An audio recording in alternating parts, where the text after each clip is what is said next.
अस्सलाम वालेकुम प्यारे बच्चों। एक बार फिर से मैं आप सबका वेलकम करता हूं डब्ल्यू क्लासेस की यूट्यूब चैनल पर। आज हम लेक्चर नंबर 004 रिकॉर्ड कर रहे हैं और ये वीडियो रिकॉर्ड किया जा रहा है exclusively for class 10th students. इस लेक्चर में आज हम मैथमेटिक्स क्लास 10th का चैप्टर नंबर 1 चूज करेंगे। उस चैप्टर का नाम है रियल नंबर्स, जो कि बहुत ही इंपॉर्टेंट चैप्टर है। सबसे पहले इस चैप्टर का इंट्रोडक्शन दिया जाएगा, हर उस कंसेप्ट को क्लियर किया जाएगा जो एक्सरसाइजेस के टाइम पर, यानी कि जब हम न्यूमेरिकल सॉल्व कर रहे होंगे, हर उस कंसेप्ट को इस लेक्चर में क्लियर करूंगा जो वहां पर यूज होंगे। इंट्रोडक्शन के बाद एक्सरसाइजेस शुरू होंगे। हर एक्सरसाइज का, हर क्वेश्चन का हर पार्ट दिखाया जाएगा। तो शुरू करते हैं क्लास 10th मैथमेटिक्स से चैप्टर नंबर 1 रियल नंबर्स का इंट्रोडक्शन। सबसे पहली चीज जो हमें पता होनी चाहिए वो है what are real numbers. Real numbers क्या है? रियल नंबर्स से पहले के जितने भी कंसेप्ट्स हैं, इमेजिनरी नंबर्स का, कॉम्प्लेक्स नंबर्स का, या नंबर की क्लासिफिकेशन, या फिर नंबर सिस्टम क्या होता है, ये हम ऑलरेडी पढ़ा चुके हैं। रेफर टू लेक्चर नंबर 001 जो क्लास 8th, क्लास 9th और क्लास 10th के स्टूडेंट्स के लिए मैंने बनाया। इस वक्त हम रियल नंबर से शुरुआत करेंगे। तो सबसे पहला टॉपिक जो हम लेंगे वो है रियल नंबर्स। यहां पर रियल नंबर्स है, यहां पर रियल नंबर्स है। तो सबसे पहली चीज हम जानेंगे व्हाट आर रियल नंबर्स, कि रियल नंबर्स होते क्या है। सबसे पहली बात जो आप लोग याद रखेंगे कि रियल नंबर्स जो है ये कैपिटल आर से डिनोट किया जाता है। इसका सिंबल जो है वो कैपिटल आर है। रियल नंबर्स के कंसेप्ट को मैंने दो हिस्सों में डिवाइड किया है। सबसे पहले हम डेफिनेशन समझेंगे और डेफिनेशन के बाद रियल नंबर्स की एग्जांपल को समझेंगे। तो number 1 definition, what are real numbers? Real numbers are the collection, real numbers are the collection of rational numbers and irrational numbers. यानी कि जो रियल नंबर्स है वो कलेक्शन है, इसमें सारे के सारे रैशनल नंबर्स आते हैं प्लस इसमें सारे के सारे इरेशनल नंबर्स आते हैं। यानी कि जब रैशनल नंबर्स और इरेशनल नंबर्स मिलते हैं तो collectively they are known as real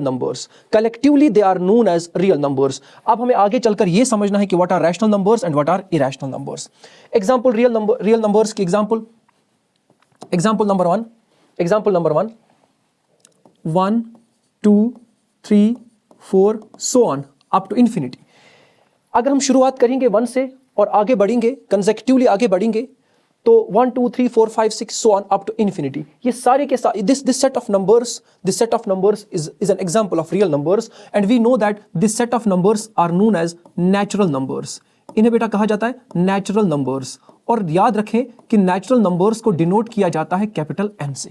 ये पहला सेट है और सारे के सारे नेचुरल नंबर्स जो है वो रियल नंबर्स ही होते हैं। Number 2, example number 2, 0 1 2 3 4 so on up to infinity. इस तरह का सेट ऑफ नंबर्स जो है ना, जो नेचुरल नंबर्स ही होंगे लेकिन शुरुआत होगी 0 से। And you people know that this set of numbers is known as whole numbers. इन्हें होल नंबर्स कहा जाता है बेटा, होल नंबर्स। और होल नंबर्स को डिनोट किया जाता है कैपिटल डब्ल्यू से, कैपिटल डब्ल्यू से। इसका मतलब यह हुआ कि the set of whole numbers and the set of natural numbers are examples of real numbers. Third, अगर हम बीच में 0 लेते हैं और 0 के राइट साइड से जाएंगे तो हमें नंबर मिलेंगे 1 2 3 4 so on up to infinity. और 0 से नीचे आएंगे तो we will get negative numbers, -1 -2 -3 -4 so on. इस तरह का सेट ऑफ नंबर्स जहां पर ऑल नेचुरल नंबर्स होंगे, यानी कि सारे नेचुरल नंबर्स इसमें होते हैं, देयर नेगेटिव्स इन नेचुरल नंबर्स के नेगेटिव्स, और 0 इस सेट ऑफ नंबर्स को हम कहते हैं integers. We call them integers. और इंटीजर्स को डिनोट किया जाता है कैपिटल Z से। And integers, whole numbers and natural numbers, ये सब के सब एग्जांपल्स हैं रियल नंबर्स। ये सारे के सारे रियल नंबर्स हैं। Next, number 4 1/2 3/2 4 1/2, so on up to infinity. 1/2, 3/2, 4 1/2, इन्हें बोला जाता है बेटा fractions. These are known as fractions. इन्हें फ्रैक्शंस बोला जाता है. और हर तरह का फ्रैक्शन, चाहे वो प्रॉपर फ्रैक्शन हो जैसे 1/2 प्रॉपर फ्रैक्शन है, चाहे वो इम्प्रॉपर फ्रैक्शन हो जैसे 3/2 इम्प्रॉपर फ्रैक्शन है, जैसे वो मिक्स्ड फ्रैक्शन हो जैसे 4 1/2. इसी तरह से नेगेटिव्स, इनके नेगेटिव्स या हम कहते हैं लाइक फ्रैक्शंस, अनलाइक फ्रैक्शंस और इक्विवेलेंट फ्रैक्शंस, ये सब के सब फ्रैक्शंस चाहे पॉजिटिव में हो चाहे नेगेटिव में हो, these are all examples of real numbers. ये सब के सब रियल नंबर्स ही होते हैं, रियल नंबर्स ही होते हैं. And we call this set of numbers as fractions. इन्हें बोला जाता है फ्रैक्शंस. फ्रैक्शंस ये भी रियल नंबर्स है. आगे बढ़ते हैं. Example number 5, 1.2, 2.346 -11.13 so on up to infinity. बेटा इन्हें कहा जाता है डेसिमल नंबर्स. और इनमें जो ये पॉइंट आप देख रहे हो इसे कहते हैं डेसिमल पॉइंट. हर तरह का डेसिमल मैं कह रहा हूं, पॉइंट टू बी नोटेड, हर तरह का डेसिमल जो है is an example of real numbers. Real numbers की एग्जांपल में ये भी आते हैं, हर तरह का डेसिमल, हर तरह का डेसिमल का. 6th एग्जांपल, कोई नंबर रूट के अंदर रखेंगे, जैसे नेचुरल नंबर को रूट के अंदर रखेंगे, √1, √2, √3, √4 so on up to infinity. इस तरह के नंबर्स जो रूट के अंदर हो वो भी एग्जांपल्स है रियल नंबर्स की. इन्हें भी रियल नंबर्स कहा जाता है. These are all known as real numbers. लेकिन ऐसा नहीं है कि हर नंबर, जैसे फर्ज करो आपने -31 को अंदर रखा रूट के अंदर, तो ये रियल नंबर नहीं है. This is an example of imaginary number. जरा इसको जरा समझना. बाकी जितने भी नंबर्स है इस तरह के नंबर को छोड़कर वो सब के सब रियल नंबर्स होते हैं. इसी तरह से 7. बहुत सारे स्पेशल नंबर्स हैं, लेकिन जिस स्पेशल नंबर को हम जानते हैं वो है पाई. पाई जो है बेटा, पाई एक स्पेशल नंबर है. पाई एग्जांपल ऑफ रियल नंबर, ये भी रियल नंबर की एग्जांपल है. पाई स्पेशल नंबर. इसी तरह से गोल्ड भी है या golden number, special number, examples of real number. ये सब के सब रियल नंबर्स, यानी कि रियल नंबर सारे नेचुरल नंबर्स हैं, रियल नंबर सारे होल नंबर्स हैं, रियल नंबर सारे इंटीजर्स हैं, रियल नंबर्स हर तरह का फ्रैक्शन जो है वो रियल नंबर है, हर तरह का डेसिमल जो है वो रियल नंबर है. और रूट के अंदर अगर कोई नंबर है एक्सेप्ट माइनस वाला नेगेटिव नंबर, तो वो भी एग्जांपल है रियल नंबर की. और कुछ स्पेशल नंबर्स जो है जिनमें से हम सिर्फ और सिर्फ पाई को जानते हैं, that pi 2 is a real number. तो यहां पर कंसेप्ट क्लियर होता है रियल नंबर्स का. अब नेक्स्ट कंसेप्ट शुरू करेंगे, वो कंसेप्ट है रैशनल नंबर्स का.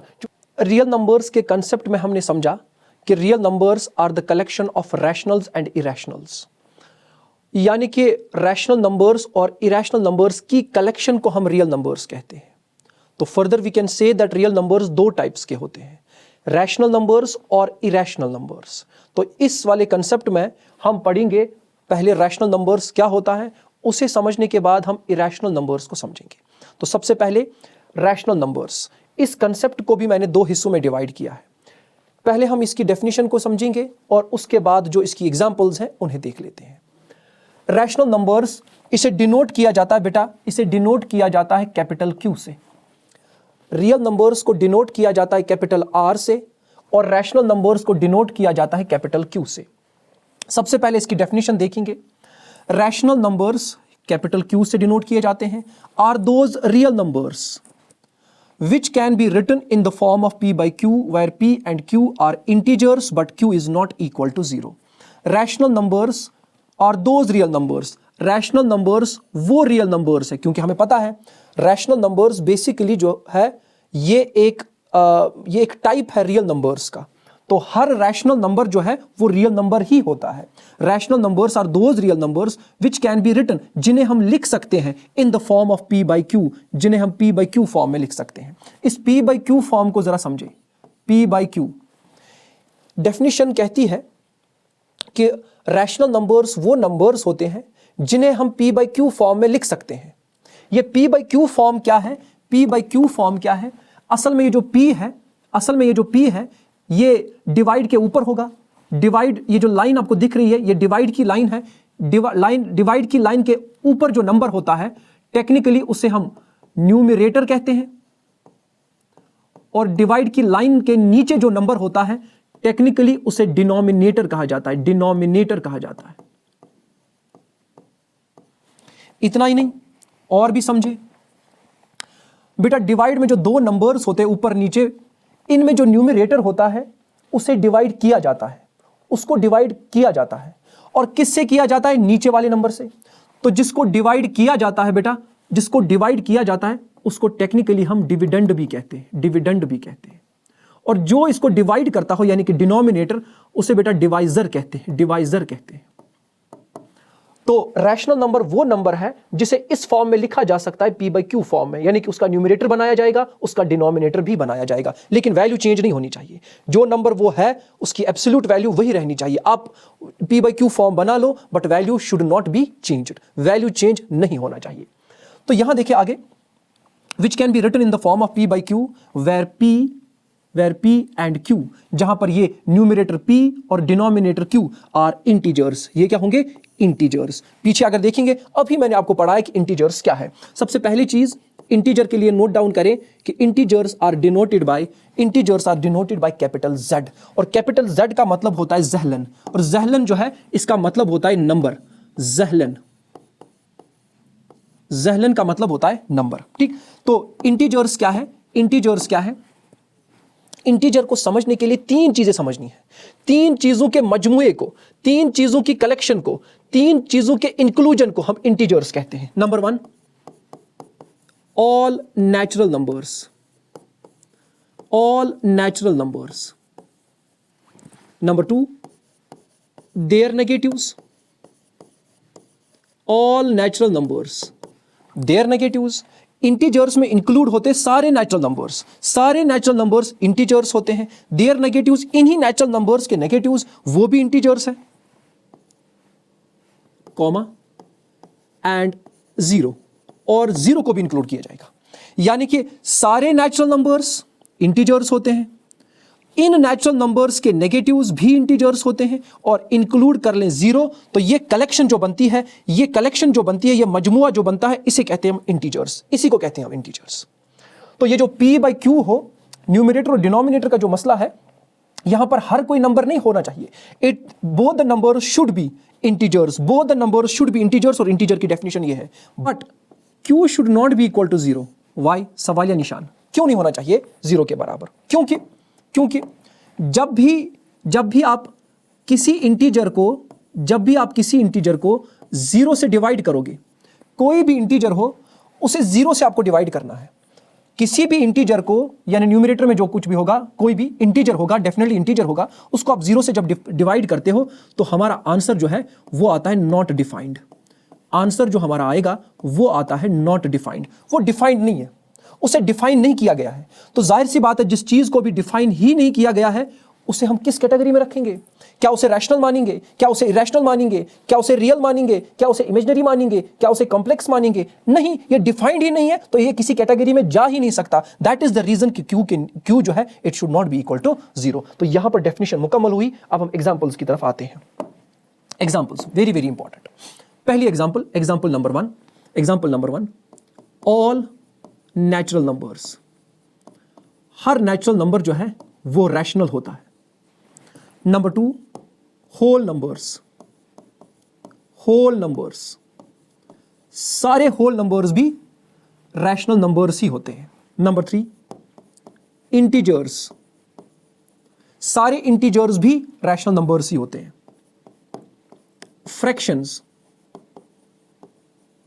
फ्रैक्शंस भी, चाहे फ्रैक्शन पॉजिटिव हो या नेगेटिव हो, ये भी रैशनल नंबर्स ही होते हैं। डेसिमल्स, सारे के सारे डेसिमल्स रैशनल्स नहीं होते। मैं यहां पर लिख के रखूंगा एक्सेप्शन, यानी कि यहां पर एक्सेप्शन आपको मिलेगी, लेकिन वो एक्सेप्शन जो है वो इस वक्त डिस्कस नहीं होगी, बाद में डिस्कस होगी। तो यहां पर मैं स्टार रखूंगा और इस चीज को मैं आगे चलकर डिफाइन करूंगा कि वो कौन सा डेसिमल है जो रैशनल नंबर्स में नहीं आता है, जो रैशनल नंबर्स में इंक्लूडेड नहीं होता है। ठीक, आगे वहां पर दोनों चीज, कौन सा इंक्लूड होगा कौन सा इंक्लूड नहीं होगा, वो दोनों चीजें वहां क्लियर होंगी। सिक्स्थ, इसमें लिखेंगे हम नेगेटिव नंबर्स, नेगेटिव, जैसे नेगेटिव फ्रैक्शंस होंगे, या फिर and negative decimals etcetera. These are all examples of rational numbers. These are all examples of rational numbers. लेकिन यहां पर स्पेशल नंबर पाई नहीं आएगा, वो रैशनल नंबर नहीं है. Pi is not a rational number. तो ये रैशनल नंबर्स का कंसेप्ट यहां क्लियर हुआ, लेकिन मुकम्मल नहीं. अभी हमें दूसरी चीज इसमें जानने की बहुत जरूरत है, that is decimal expansion. Rational number सिर्फ वो नंबर्स नहीं होते जिनको हम सिर्फ हम ये नहीं कह सकते जिनको लिखा जा सकता है इन the form of P by Q. उनका डेसिमल एक्सपेंशन भी होता है. वो चेक किए बगैर हम मुकम्मल रैशनल नंबर्स को समझेंगे नहीं. तो अब दूसरा कंसेप्ट इसी में आ जाएगा, that is decimal expansion of rational numbers. सबसे पहले हम समझेंगे what is a decimal expansion. Decimal expansion होता क्या है. एग्जाम्पल से समझे. मैंने 10 को डिवाइड किया 2 से, आंसर आया 2, 5 और 10. जरा इस पे गौर करो. मेरा आंसर जो है वो 5 आया और 5 के बाद कुछ नहीं है. यानी कि यहां पर जो कोशेंट है, कोशेंट जो यहां पर है, इसे हम कहेंगे कि ये कोशेंट जो है ये टर्मिनेट हुआ. कोशेंट जो है ये टर्मिनेट हुआ. टर्मिनेट हुआ यानी कि स्टॉप हुआ, डेसिमल लगने से पहले ही स्टॉप हुआ. दूसरी एग्जांपल, ये तो एग्जांपल नंबर 1 थी. अब एग्जांपल नंबर 2 देखेंगे. अगर हम 9 को डिवाइड करेंगे 2 से, 2, 4 और 8, रिमाइंडर 1, यहां पॉइंट, यहां 0, 2, 5 और 10, रिमाइंडर इज 0, नथिंग. अब जरा इसे देखें, यह भी एक कोशेंट है, यह भी कोशेंट है. ये कोशेंट और ये कोशेंट में सिर्फ इतना अंतर है, यहां डेसिमल पॉइंट नहीं आया, यहां डेसिमल पॉइंट आया. डेसिमल पॉइंट आने के बाद एक डिजिट हमें मिला और उसके बाद इसने भी स्टॉप किया. सो वी कैन से कि ये जो कोशेंट है ये भी टर्मिनेट हुआ, ये जो कोशेंट है ये भी टर्मिनेट हुआ. अब तीसरी एग्जांपल देखेंगे.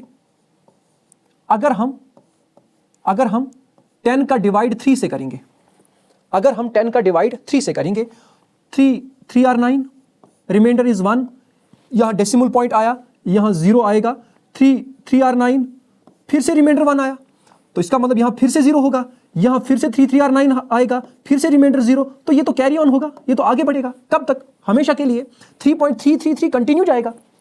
इस तरह का यहां जो कोशेंट है, यहां जो कोशेंट है, ये यहां का कोशेंट है, और ये कोशेंट जो है ये टर्मिनेट नहीं हुआ, ये स्टॉप नहीं हो रहा है, ये कंटिन्यू जाएगा. इस तरह के कोशेंट को हम कहते हैं नॉन टर्मिनेटिंग, यानी कि जो टर्मिनेट नहीं होगा, नॉन टर्मिनेटिंग. लेकिन अगर आप देखोगे डेसिमल के बाद एक पैटर्न बना रहा है 3, वो रिपीट हो रहा है. बट रिपीटिंग कहेंगे, बट रिपीटिंग. ये 3 एग्जांपल से जरा समझो कि कोशेंट टर्मिनेट हुआ या तो डेसिमल लगने से पहले, कोशेंट टर्मिनेट हुआ डेसिमल लगने के बाद, डेसिमल लगने के बाद 1 डिजिट हो, 2 डिजिट हो, 3 डिजिट हो, उससे कोई फर्क नहीं पड़ा, इसी कैटेगरी में आएगा. लेकिन तीसरा जो एग्जांपल हमने देखा, यहां कोशेंट तो मिला, डेसिमल आया, डेसिमल के बाद जो डिजिट्स आए वो एक खास पैटर्न में, एक खास तरतीब में वो रिपीट हो रहे हैं. तो इन्हें कहेंगे हम इन दोनों को हम कहेंगे terminating decimal expansion, terminating decimal expansion, और इसे कहेंगे हम non terminating but repeating decimal expansion. Non terminating but repeating decimal expansion. और decimal expansion of rational numbers ऐसे ही होती है. जितने भी रैशनल नंबर्स हैं, अगर आप उनका डेसिमल एक्सपेंशन निकालोगे, या तो वो टर्मिनेटिंग डेसिमल निकलेगा या फिर नॉन टर्मिनेटिंग रिपीटिंग डेसिमल होगा.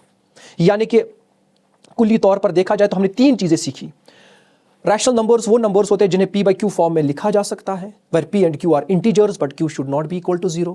हमने दूसरा पॉइंट ये देखा कि जितने भी रैशनल नंबर्स हैं उनका जो डेसिमल एक्सपेंशन होता है या तो वो टर्मिनेटिंग होता है या फिर नॉन टर्मिनेटिंग बट रिपीटिंग होता है. तो 3 चीजों को जहन में रखते हुए आगे बढ़ना है हमें, सिर्फ एक से काम नहीं चलेगा. अब नेक्स्ट जो टॉपिक होगा उसे हम देखेंगे, दैट इज इरेशनल नंबर्स.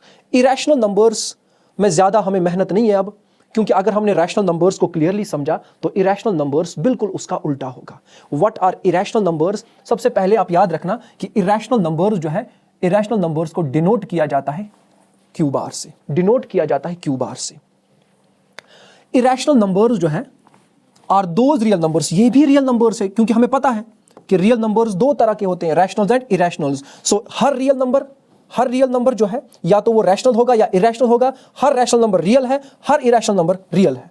लेकिन हर रियल नंबर रैशनल नहीं हो सकता, कुछ रैशनल्स होंगे, कुछ इरेशनल्स होंगे. तो irrational numbers are those real numbers which can not be, simple, वहां कैन था, यहां can not be, written in the form of p by Q. आप कुछ भी करो, उनको आप p बाई क्यू फॉर्म में नहीं ला सकते हो. इसकी एग्जाम्पल मैं एग्जाम्पल लिख रहा हूं मैं प्राइम नंबर्स लिखूंगा। प्राइम नंबर्स आगे कंसेप्ट आएगा। प्राइम नंबर्स उन नंबर्स को कहते हैं जिनके सिर्फ दो फैक्टर्स होते हैं, वन एंड इटसेल्फ। आगे क्लियर करूंगा कंसेप्ट। मैं प्राइम नंबर लिखूंगा 2, 3, 5, 7, 11, 13, 17, 19 सो ऑन। इन्हीं प्राइम नंबर्स के ऊपर मैंने रूट लगा दिया। इन्हीं प्राइम नंबर्स के ऊपर मैंने रूट लगा दिया। अब ये प्राइम नंबर्स नहीं रहे। अगर देखा जाए रूट से पहले ये प्राइम नंबर्स थे, लेकिन साथ साथ ये नेचुरल नंबर्स भी थे। लेकिन जो ही मैंने इन पे रूट लगाया, ना ये प्राइम नंबर रहे ना ये नेचुरल रहे। ना ये प्राइम नंबर्स है ना ये नेचुरल नंबर्स है। बस प्राइम नंबर्स के ऊपर रूट चढ़ाने से वो सब के सब इरेशनल नंबर्स बनते हैं। प्राइम नंबर्स के ऊपर रूट चढ़ाने से वो सब के सब इरेशनल नंबर्स बनते हैं। बात खत्म। ये दूसरी एग्जांपल पाई। दूसरी example pi is a special number.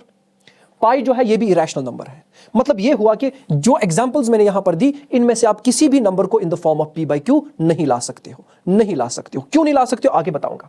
तो स्पेशल नंबर पाई मैंने लिया। अब आपके जहन में ये सवाल आ रहा होगा कि पाई की तो वैल्यू 22/7 है, वो तो है पी बाई क्यू फॉर्म में, लेकिन ये क्या कह रहे हैं, it can not be written in the form of P by Q. बेटा वो जो 22/7 या फिर 3.14 कुछ है, वो सिर्फ और सिर्फ अप्रोक्सीमेशन है पाई की, not exact value, not exact value. तीसरी एग्जांपल गोल्डन नंबर। ये golden number is also an irrational number. या फिर एक और एग्जांपल ले लो, यूरोल्स नंबर। ये भी क्या है, ये भी इरेशनल नंबर्स में आते हैं। अब यहां पर तो इरेशनल नंबर का कंसेप्ट मुकम्मल नहीं होता है, मजीद एग्जांपल्स और भी है, लेकिन एक छोटा सा कंसेप्ट समझने के बाद, जिस तरह हमने रैशनल नंबर में डेसिमल एक्सपेंशन देखा, यहां पर भी हमारा डेसिमल एक्सपेंशन होगा। डेसिमल एक्सपेंशन की बात करेंगे। डेसिमल एक्सपेंशन की अगर हम यहां पर बात करेंगे, डेसिमल एक्सपेंशन की जो बात करेंगे, इरेशनल नंबर का जो डेसिमल एक्सपेंशन होता है वो बेटा होता है नॉन टर्मिनेटिंग, नॉन रिपीटिंग। यानी कि ऐसा डेसिमल एक्सपेंशन, डेसिमल लगने के बाद जो डिजिट्स जो है वो आते रहेंगे, कभी टर्मिनेट नहीं होंगे, नॉन टर्मिनेटिंग। और किसी भी पैटर्न में वो डिजिट जो है वो रिपीट नहीं होगा। रिपीट डिजिट हो सकता है, बट एक सिस्टमैटिक पैटर्न के अंदर वो डिजिट्स रिपीट नहीं होंगे, पैटर्न के अंदर रिपीट नहीं होंगे। अब इस तरह की जो डेसिमल एक्सपेंशन है वो सिर्फ और सिर्फ इरेशनल नंबर्स ही दिखाते हैं। मजीद अगर हम इनकी एग्जांपल देखेंगे, 1.101, 001, देखो पहले एक 0 आया, 1 आया, फिर 2 0 1, अब 3 0 लेकर आओ और 1, फिर 4 0 लेकर आओ, फिर 1 सो ऑन, ऐसे ही चलता रहेगा। इसको कहते हैं non terminating, non repeating decimal expansion. यहां पर अगर आप देखोगे डेसिमल के बाद चीजें 0 1 रिपीट हो रहा है, but not in A systematic pattern, कोई पैटर्न नहीं दिखा रहा है। Such numbers are known as irrational numbers. इन्हें कहते हैं irrational numbers. आगे बढ़ते हैं। अब कंसेप्ट आता है फैक्टर्स का। What are factors? बहुत इंपॉर्टेंट है। फैक्टर्स किसे कहते हैं? इसको मैंने 3 हिस्सों में डिवाइड किया है ताकि आपको मुकम्मल तौर पर यह कंसेप्ट भी समझ आ जाए। पहला डेफिनेशन हम पढ़ेंगे, उसके बाद हम 2 एग्जांपल से फैक्टर को समझेंगे। तो फैक्टर क्या है? Factors are the numbers. Factors are the numbers. Factors basically numbers ही होते हैं दैट डिवाइड, जो डिवाइड करते हैं अ गिवन नंबर, एक दिए हुए नंबर को जब जो डिवाइड करता हो कंप्लीटली, लेकिन कंप्लीटली डिवाइड करता हो। यानी कि फैक्टर्स को समझने के लिए 2 चीजें हमारे पास होनी चाहिए, एक गिवन नंबर और अगर उसे कोई नंबर डिवाइड करता है मुकम्मल तरह से, कंप्लीटली डिवाइड करता हो। जो नंबर कंप्लीटली डिवाइड करता हो उसे हम फैक्टर कहते हैं। वो नंबर जो किसी गिवन नंबर को कंप्लीटली डिवाइड करता हो उसे हम फैक्टर कहते हैं। उसे हम फैक्टर कहते हैं। और जो डिवाइड होता हो वो नंबर मल्टीपल होता है उस नंबर का, वो नंबर मल्टीपल होता है उस नंबर का। जैसे यहां पर एग्जांपल 12 एक गिवन नंबर है, 12 एक गिवन नंबर है और let us divide it by 4। देखते हैं क्या 4 इसे डिवाइड करता है। यस करता है। आंसर जो है वो है 4 3 आर 12। मतलब कि इस 4 ने इस 12 को कंप्लीटली डिवाइड किया। इससे पता ये चला कि जो 4 है, 4 इज द फैक्टर। 4 जो है ये फैक्टर है किसका? 12। लेकिन 12 क्या है इस 4 का? 12 इज द मल्टीपल ऑफ 4। अगर आप 4 का टेबल पढ़ोगे you will get 4 in the table of, you will get 12 in the table of 4। तो 12 जो है मल्टीपल है 4 का, लेकिन 4 जो है वो 12 का फैक्टर है। 4 इसलिए 12 का फैक्टर है क्योंकि 4 इसे कंप्लीटली डिवाइड करता है, और 12 जो है वो इसका मल्टीपल इसलिए है क्योंकि वो 4 से डिवाइड होता है। अब एग्जांपल यहां पर, अब एग्जांपल्स यहां पर फैक्टर्स ऑफ 12। अब हम देखते हैं फैक्टर्स, 12 के फैक्टर्स। अब हमें देखना है कि वो कौन कौन सा नंबर है जो 12 को डिवाइड करता है। हम लिखेंगे यहां पर factors of 12 are, factors of 12 are. सबसे पहले नंबर नीचे से शुरू करेंगे। 1 12 को डिवाइड करता है, 2 6 आर 12, तो मतलब 2 ने भी डिवाइड किया। 3 4 आर 12, 3 ने भी डिवाइड किया। 4 3 आर 12, 4 ने भी डिवाइड किया। 5 2 आर 10, 10 के बाद 5 3 आर 15, मतलब 5 जो है वो डिवाइड नहीं करता। 6 2 आर 12, 6 भी डिवाइड करता है, 6 भी डिवाइड करता है।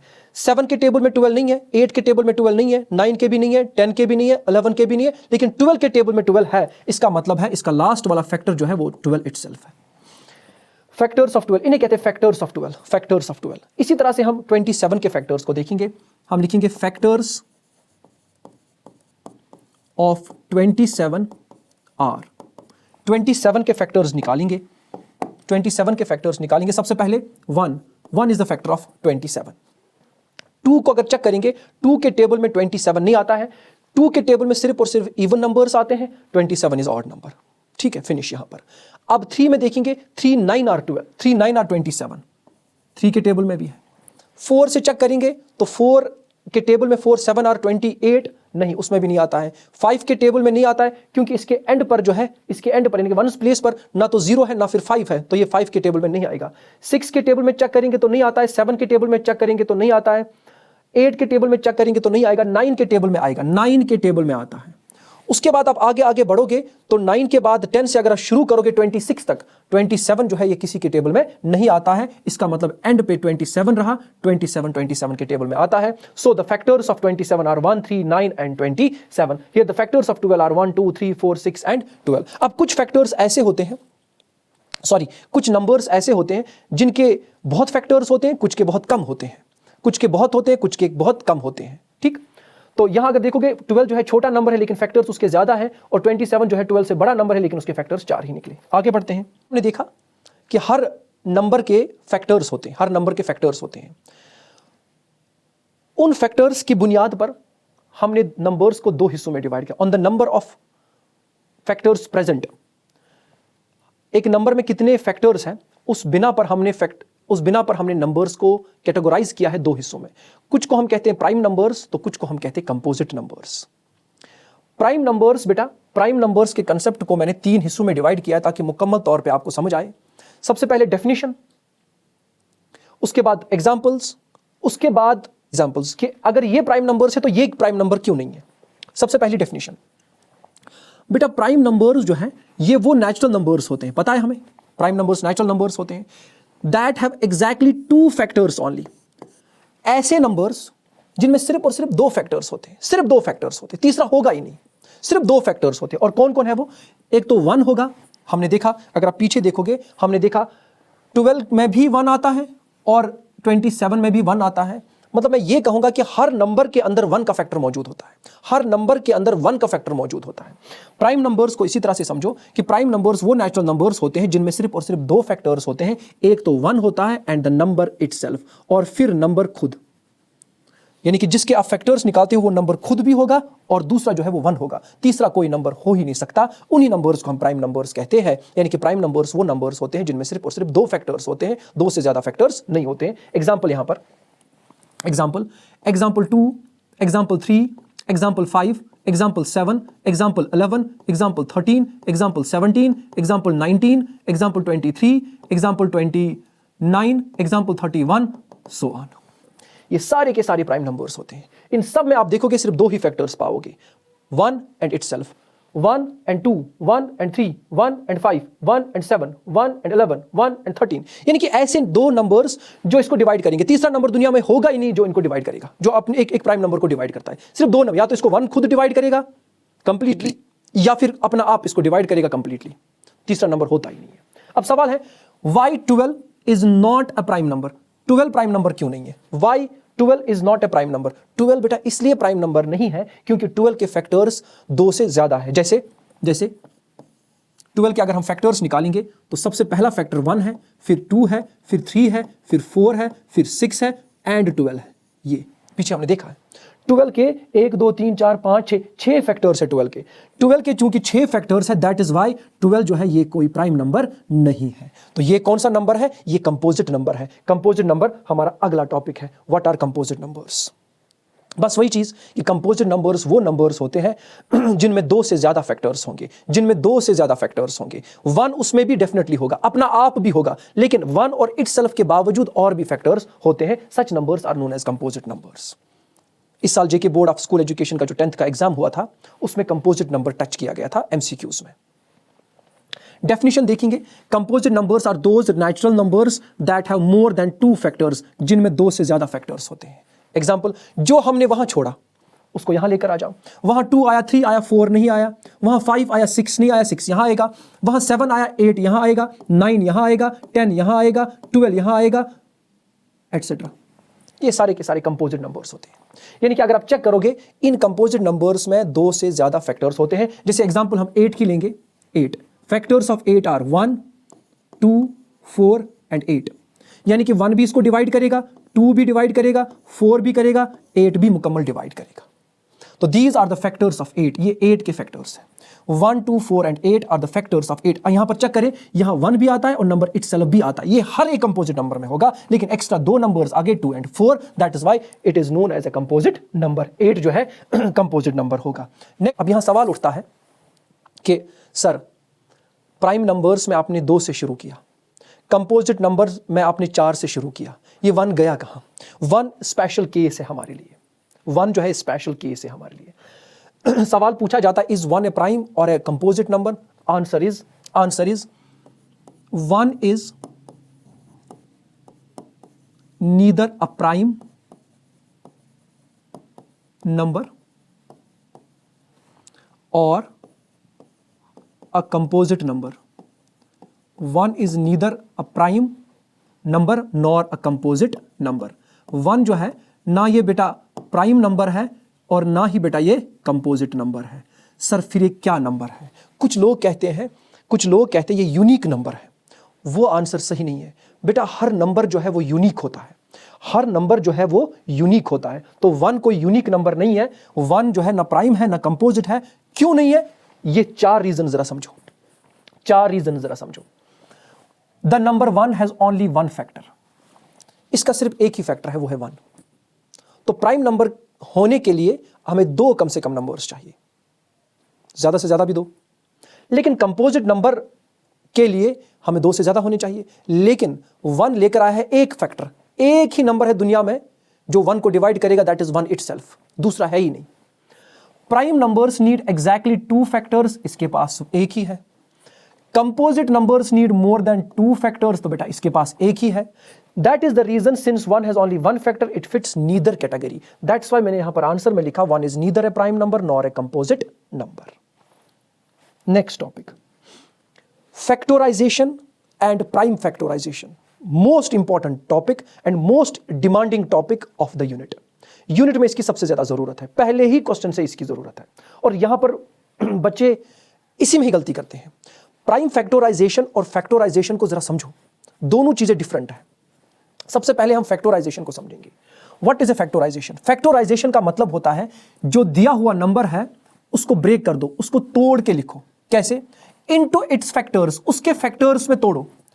And writing it as a product, लेकिन उनके फैक्टर्स जो है ना उनको प्रोडक्ट में लिखो, प्रोडक्ट में लिखो। फैक्टर्स उसके निकालो और उनको मल्टीप्लाई करो, ये तरीका जो है इसे कहते हैं फैक्टराइजेशन। जैसे जैसे एग्जांपल, फैक्टराइजेशन ऑफ 12 की फैक्टराइजेशन। 12 को बहुत सारे तरीकों से लिखा जा सकता है। जैसे 12 इंटू 1, आंसर 12 ही है। 6 इंटू 2 इंटू 1, ये भी 12 है। 4 इंटू 3 इंटू 1, ये भी 12 है। एक और मैं खुद से जोड़ रहा हूं, 2 इंटू 2 इंटू 3 इंटू 1। ये 4 तरीके हैं किसको लिखने के? फैक्टराइजेशन ऑफ 12 को लिखने के 4 तरीके, बिल्कुल इन्हें फैक्टराइजेशन कहते हैं। इसी तरह से बेटा एग्जांपल नंबर 2 है फैक्टराइजेशन ऑफ 18। 18 को कैसे लिखोगे? 18 इंटू 1, वेरी गुड। 18 को इस तरह भी लिखा जा सकता है, 18 इंटू 2 इंटू 1, बिल्कुल लिखा जा सकता है। इसको ऐसे भी लिखा जा सकता है, 3 इंटू 3 इंटू 2 इंटू 1, ये भी सही तरीका है। मतलब इसे फैक्टराइजेशन ही कहते हैं। ये फैक्टर यानी कि मैंने एक नंबर को उसके फैक्टर्स में तोड़ा, फिर उनको लिखा as a product.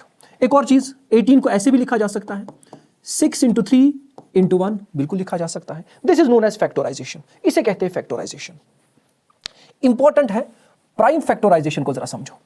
Prime factorization, what is a prime factorization? आपको वही करना है, नंबर को ब्रेक करना है उसके फैक्टर्स में, फिर उन फैक्टर्स को इन प्रोडक्ट फॉर्म लिखना है, उसको कहते हैं फैक्टराइजेशन। लेकिन अब आप यहां पर जो फैक्टर्स होंगे वो आप सिर्फ पिक करोगे प्राइम नंबर्स को ही, सिर्फ और सिर्फ प्राइम नंबर्स को। Factorization using only prime number, सिर्फ प्राइम नंबर्स को। प्राइम नंबर्स तो हम जानते हैं, ठीक। तो यहां पर एग्जांपल 12 की एग्जांपल मैंने अभी आपको बताई। एग्जांपल 12 को 12 इंटू 1 में लिखा जा सकता है। क्या बेटा 12 प्राइम नंबर है? क्या 1 एक प्राइम नंबर है? नहीं, ना तो 12 प्राइम नंबर है ना फिर 1 प्राइम नंबर है। तो इसे हम सिर्फ और सिर्फ फैक्टराइजेशन कहेंगे, बट नॉट प्राइम फैक्टराइजेशन। सिर्फ और सिर्फ इसको फैक्टराइजेशन कहेंगे, बट नॉट प्राइम फैक्टराइजेशन। दूसरा तरीका, 6 इंटू 2 इंटू 1, क्या 6 प्राइम नंबर है? नहीं। तो 2 प्राइम नंबर है, 1 भी प्राइम नंबर नहीं है, तो यहां पर सिर्फ 2 प्राइम नंबर है, उससे काम नहीं होगा। तो इसे सिंपली कहेंगे ये भी फैक्टराइजेशन है, बट नॉट प्राइम फैक्टराइजेशन। इसी तरह से तीसरा तरीका, 3 इंटू 2 इंटू 2, या पहले इसको समझो, 4 इंटू 3 इंटू 1। क्या ये प्राइम फैक्टराइजेशन है? यहां 4 प्राइम नंबर नहीं है, तो ये प्राइम फैक्टराइजेशन नहीं है। यानी कि हर नंबर क्या होना चाहिए? प्राइम नंबर होना चाहिए। ये सिर्फ फैक्टराइजेशन है। अब लास्ट वन, अगर मैं इस नंबर को ऐसे लिखूं, 2 इंटू 2 इंटू 3, 1 अगर लगा भी दोगे कोई जरूरत नहीं है, उससे कोई फर्क नहीं पड़ेगा। 2 क्या प्राइम नंबर है? बिल्कुल है। 2 क्या प्राइम नंबर है? बिल्कुल है। क्या 3 प्राइम नंबर है? बिल्कुल है। तो इस तरह की फैक्टराइजेशन को हम कहते हैं प्राइम फैक्टराइजेशन। प्राइम फैक्टराइजेशन, इसका दूसरा तरीका यह है, चूंकि 2 जो है ये 2 बार है, तो हम लिखेंगे 2 स्क्वायर इंटू करेंगे 3। This is known as prime factorization. This is known as prime factorization. ये हमारी डिमांड है कि you should know what is prime factorization. बच्चे क्या करते हैं? बच्चे क्वेश्चन सॉल्व करने के टाइम फैक्टराइजेशन और प्राइम फैक्टराइजेशन में किसी भी तरह का तमीज नहीं रखते हैं। उन्हें लगता है बस फैक्टर्स में तोड़ना है तो तोड़ना है। नहीं, ये बेटा प्राइम फैक्टर्स में तोड़ना था। आगे बढ़ते हैं। अब एक इंपॉर्टेंट चीज है जो थ्योरम भी है, बुक में है, मैंने इंट्रोडक्शन में इसलिए लाया क्योंकि इंट्रोडक्शन में इसे बेटर तरीके से हम समझेंगे, और इंशाल्लाह जब इसका यूज होगा क्वेश्चन आंसर्स में तब फिर से मैं बताऊंगा। Fundamental theorem of arithmetic. हमने कंपोजिट नंबर को समझा। हमने देखा कंपोजिट नंबर जो है ऐसा नंबर है जिसमें 2 से ज्यादा फैक्टर्स होते हैं, 2 से ज्यादा फैक्टर्स होते हैं। फंडामेंटल थ्योरम ऑफ अरिथमेटिक को जरा समझो। ये बेसिक थ्योरम है अरिथमेटिक की, जो हर बच्चा यूज करता है बचपन से ही, लेकिन पता नहीं था कि ये फंडामेंटल थ्योरम ऑफ अरिथमेटिक ही है। क्लास 10th में आके पता चला कि ये फंडामेंटल थ्योरम ऑफ अरिथमेटिक है। तो क्या है theorem? Every composite number can be factorized as a product of primes. This factorization is unique apart from the order in which the prime factors occur. इसको जरा समझो। फंडामेंटल थ्योरम ऑफ अरिथमेटिक ये state करती है कि हर कोई composite number को can be factorised, उसको फैक्टराइजेशन की जा सकती है, उसको उसके फैक्टर्स में तोड़ के लिखा जा सकता है as a product of primes. That means here it is talking about prime factorization. बिल्कुल सही है। फिर कहता है ये जो फैक्टराइजेशन है ये यूनिक है, यानी कि हर नंबर की अपनी एक यूनिक फैक्टराइजेशन होती है, वो दूसरे की फैक्टराइजेशन नहीं हो सकती। It is unique. फिर apart of from the order in which the prime factors occur. आप किसी भी तरह प्राइम फैक्टर्स को लिखना चाहोगे। जैसे जैसे एग्जांपल 22 अगर हम लेंगे, 22 को मैं इसकी प्राइम फैक्टराइजेशन में लिखता हूं, दैट इज 2 इंटू 11, 2 इंटू 11। लेकिन प्राइम फैक्टर्स में मैंने लिखा 2 जो है प्राइम नंबर है, 11 भी प्राइम नंबर है। इसका मतलब यहां मैंने प्राइम फैक्टराइजेशन की, प्राइम फैक्टराइजेशन। मतलब पहला पॉइंट जरा समझो, यह कहता है किसी भी कंपोजिट नंबर को हम उसके प्रोडक्ट ऑफ प्राइम्स में लिख सकते हैं। मैंने 22 को 2 इंटू 11 लिखा, बिल्कुल लिखा। 42 को मैं 2 इंटू 3 इंटू 7 इसमें मैं लिख सकता हूं, बिल्कुल। 2 इंटू 3 इंटू 7 सही है। ये 42 के प्राइम फैक्टर्स हैं। 2 भी प्राइम नंबर, 3 भी प्राइम नंबर, 7 भी। मतलब पहला पॉइंट मैं कोशिश कर रहा हूं कि every composite number can be factorized as a product of primes. देखो 81 को लिखें, 3 इंटू 3 इंटू 3 इंटू 3 81 है। सारे के सारे नंबर्स यानी कि 3 जो है इट्स अ प्राइम नंबर। तो पहला पॉइंट जरा क्लियर करो कि हर कंपोजिट नंबर को फैक्टराइज किया जाता है as product of its primes. बिल्कुल मैंने किया। This factorization is unique. इस वाली पॉइंट को जरा समझेंगे। ये क्या मतलब हुआ कि ये फैक्टराइजेशन यूनिक होगी? बिल्कुल यूनिक होगी। 22 की फैक्टराइजेशन सिर्फ 2 × 11 होगी। ये वाली जो है ये फैक्टराइजेशन जो है ये 22 की हो सकती है, ये किसी और नंबर की नहीं हो सकती। ये जो 2 × 3 × 7 है ये फैक्टराइजेशन सिर्फ 42 की है, किसी और की नहीं है। ये जो 3 × 3 × 3 × 3 है ये फैक्टराइजेशन सिर्फ 81 की है, किसी और की नहीं है। इसी को कहते हैं फैक्टराइजेशन इज यूनिक। क्या हम 2 × 11 किसी और नंबर के लिए आ सकती है ये factorization? How is this possible? Because 2 × 11 is always 22, not other than 22। इसी तरह से 2 × 3 × 7 हमेशा 42 ही रहेगा। 3 × 3 × 3 × 3 कभी 82 नहीं बन सकता, ये हमेशा 81 होगा। आप किसी भी जजीरे पे जाओ। उसके बाद ये पॉइंट क्लियर हुआ, ये पॉइंट भी क्लियर हुआ।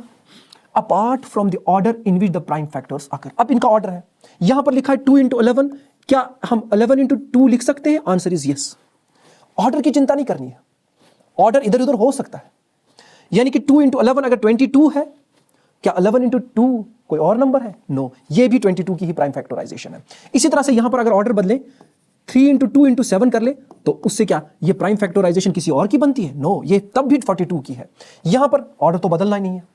तो apart from the order in which the prime factors, उसमें कोई हमें दिक्कत नहीं होगी। ऑर्डर किसी भी तरह का होगा, लेकिन हर फैक्टराइजेशन जो है वो यूनिक होती है एक पर्टिकुलर नंबर की। That is what fundamental theorem of arithmetic जो है वो स्टेट करती थी, वो कहती थी। This was the definition of this theorem. आगे बढ़ते हैं। आगे हमें पढ़ना होगा HCF, हाईएस्ट कॉमन फैक्टर। इसके दो नाम मैं लिखाता हूं।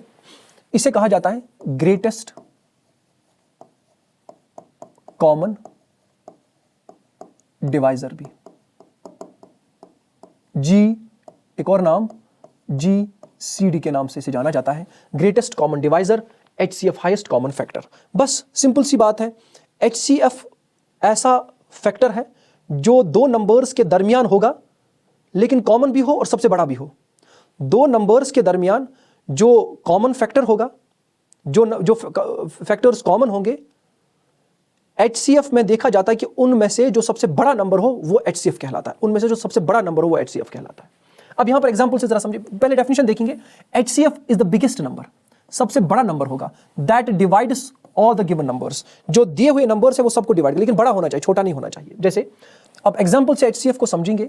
एग्जांपल HCF ऑफ 6 और 9, दो नंबर जरूरी होने चाहिए तब HCF निकले, क्योंकि कॉमन चीज देखनी होती है। तो कॉमन चीज एटलीस्ट दो चीजों में देखी जाती है। सो HCF ऑफ 6 और 9 ये निकालने के लिए सबसे पहले हम फैक्टर्स निकालेंगे 6 के, उसके बाद फैक्टर्स निकालेंगे 9 के। 6 के फैक्टर्स 2 × 3 × 1, ये प्राइम फैक्टर्स होने चाहिए। अब आप कहोगे सर 1 कहां से आया?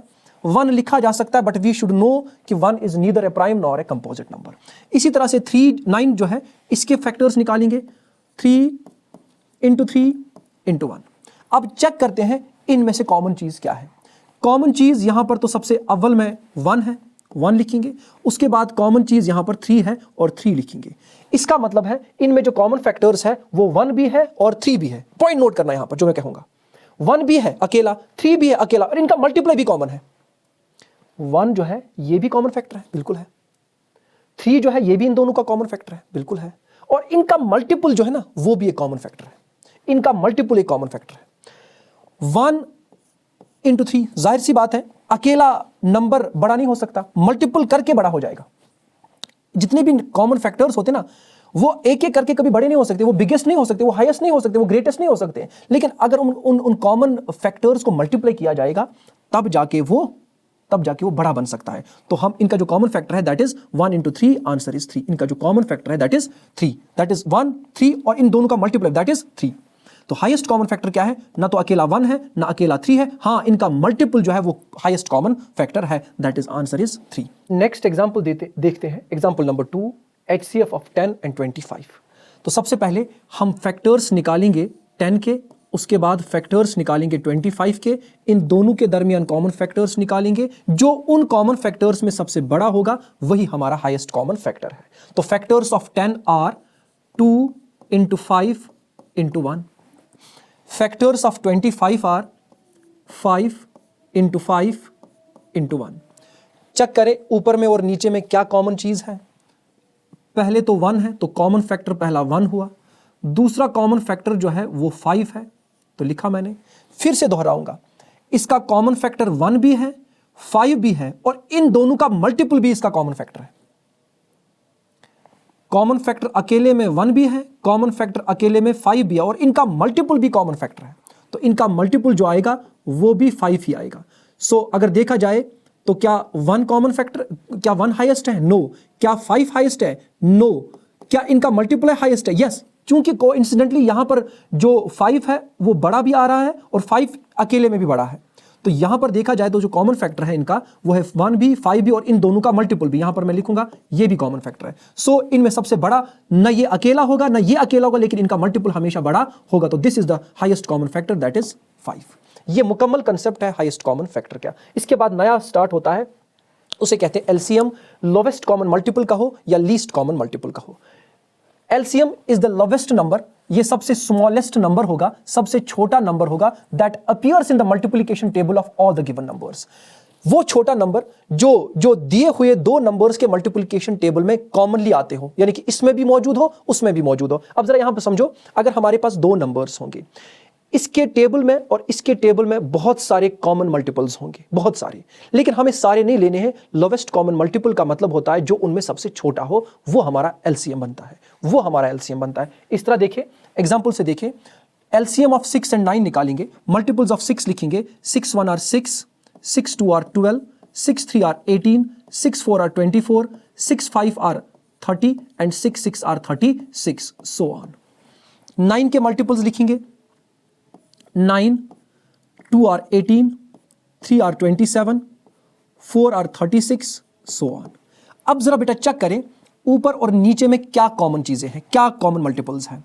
यहां देखें 18 भी कॉमन है ऊपर में और नीचे में, तो यहां पर मैंने लिखा 18 कॉमन है। फिर आगे बढ़ेंगे तो 36 है, 36 दोनों में कॉमन है, 36 है। अगर हम मजीद आगे बढ़ते जाएंगे हमें बहुत सारे मल्टीपल्स मिलेंगे जो दोनों में कॉमन होंगे, जो दोनों में कॉमन होंगे, लेकिन हमें लेना है सबसे छोटा। तो जाहिर सी बात है यहां 18 से छोटा कोई कॉमन नंबर नहीं है, तो हमारा जो एलसीएम है वो क्या रहेगा, वो 18। तो कॉमन मल्टीपल्स है 18, 36, सो ऑन, और इसमें जो सबसे छोटा है वो है 18। 18 is a lowest common multiple. 18 जो है यही है हमारा एलसीएम। अब लास्ट टॉपिक है जो इन्हीं दो के रिलेटेड है, एचसीएफ और एलसीएम के रिलेटेड है, और ये सिलेबस से बाहर है, लेकिन अगर आप जान लो तो बेहतर है आपके लिए। वो है लिमिटेड वर्सेस अनलिमिटेड। देखो बेटा, दो चीजें हमने पढ़ी, फैक्टर्स और मल्टीपल्स हमने पढ़े। फैक्टर्स, किसी भी नंबर के फैक्टर्स जो होते हैं ना बेटा, वो होते हैं लिमिटेड, एक मिकदार होती है उनकी। लेकिन मल्टीपल्स जो है ना वो कभी रुकते नहीं है।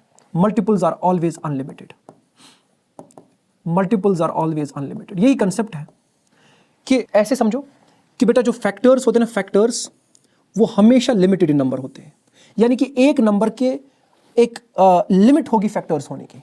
लेकिन जो बेटा मल्टीपल्स होते हैं वो या तो अनलिमिटेड होंगे या इनफाइनाइट होंगे। बस हमें मल्टीपल करते जाना है, वो कभी रुकेगा नहीं। इसको एग्जांपल से समझो, जैसे फैक्टर्स ऑफ 26 आर, 26 के फैक्टर्स, सबसे पहला 1 फैक्टर है, उसके बाद ये इवन नंबर है तो 2 भी फैक्टर आएगा, बाकी हम देखेंगे तो 13 आएगा इसका फैक्टर, 13, 2 आर 26, और लास्ट वाला जो है वो खुद 26 है।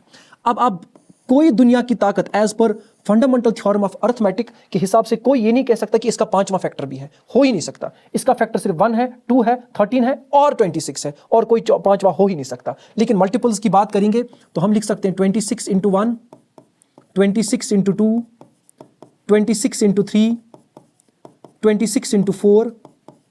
अब ये 1 2 3 4 अब कहां तक लिख सकते हो, इनफाइनाइट तक। तो ये आएगा 26, ये आएगा 52, ये आएगा 78, ये आएगा 94, एटसेट्रा। तो ऐसे ही चलता जाएगा। तो कहने का मतलब ये है, ये जो नंबर्स है ना 1 2 3, किससे मल्टीप्लाई करोगे आप, इनफाइनाइट नंबर से इसका मल्टीपल कर सकते हो। तो जो मल्टीपल्स है ना उनकी तादाद लिमिटेड नहीं होती है, उनकी तादाद हमेशा अनलिमिटेड होती है। तो यहां पर इंट्रोडक्शन जो है क्लास 10th के लिए कंप्लीट हुआ। अब नेक्स्ट लेक्चर जो आएगा वो एक्सरसाइजेस पर होगा। के लिए बहुत बहुत शुक्रिया। अस्सलाम वालेकुम।